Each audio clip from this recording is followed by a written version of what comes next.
It's also something most people don't know as much about as they think they do. It is an operation we Americans casually perform on the great majority of our baby boys, even though there is no medical need for it.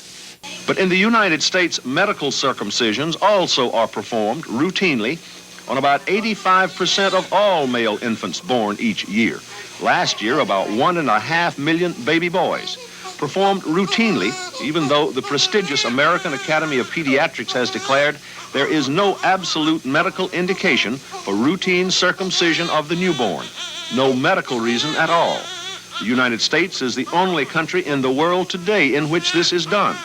Dr. William Gold of the Georgetown University School of Medicine describes it as elective surgery. There's certainly no medical indication for routine circumcision. It's basically being done for parental preference. If most of the time, if the father has been circumcised, then he wants his son circumcised. It's basically a cosmetic operation. Here are some of the instruments used to perform a circumcision.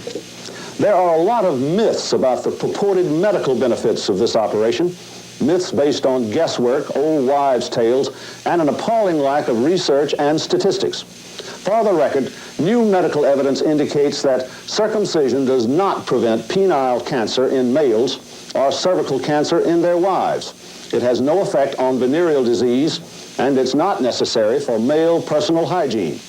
Plain old soap and water does the job just as well. The one man who probably knows more about circumcision than anybody else in the country lives in this New York City apartment house.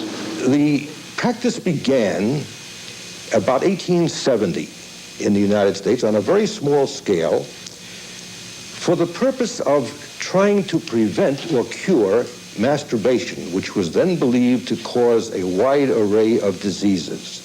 Edward Wallerstein, not a doctor, a retired businessman, got interested in the subject, spent 12 years researching it, and wrote a widely respected book about it entitled Circumcision, an American Health Fallacy.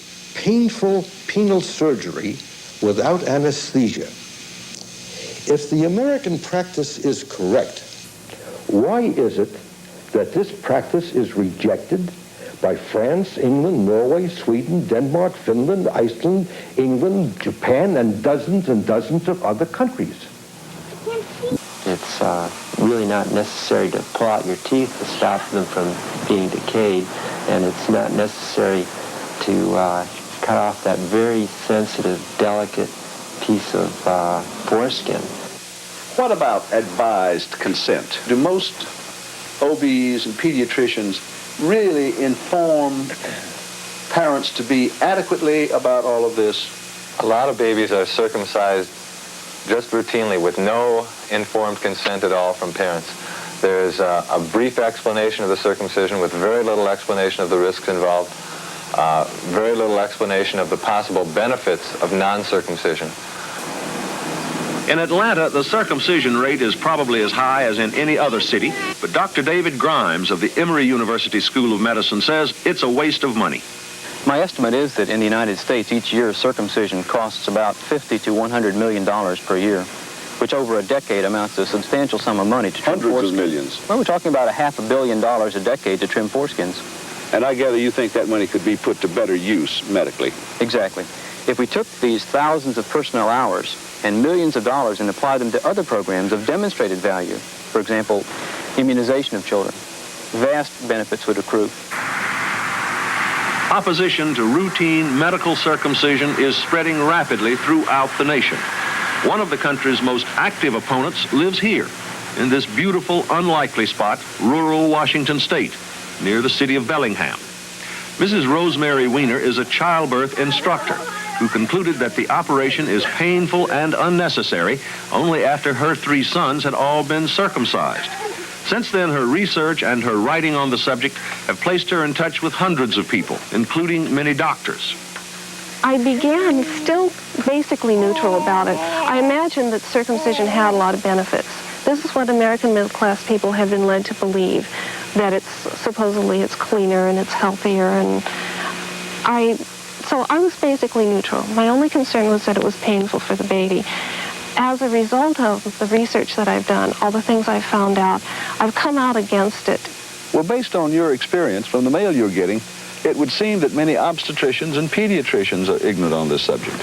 Absolutely. I think many of them think of it in terms of the foreskin as something that needs to be cut off, as if it came into the world cut on dotted line. This is the Philadelphia Children's Hospital, which is associated with the University of Pennsylvania School of Medicine. The director of pediatric urology here is Dr. John Duckett, who refuses to perform routine medical circumcisions on infants under his care.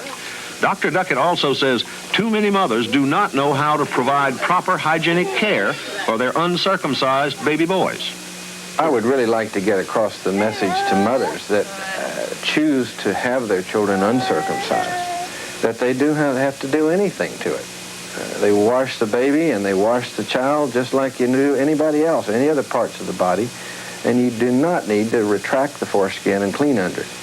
And really, she should protect her baby from those health care people that want to pull it back and clean under it.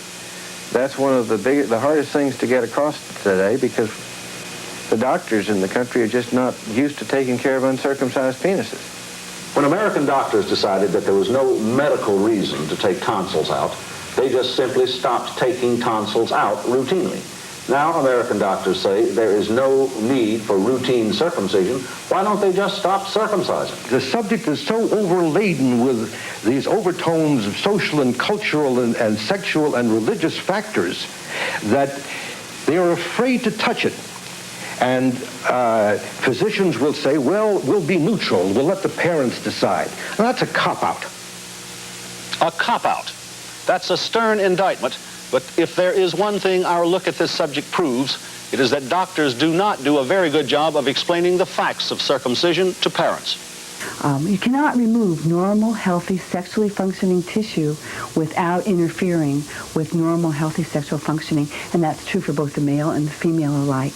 The difference is profound. Let's get back to leaving babies' poor little penises alone.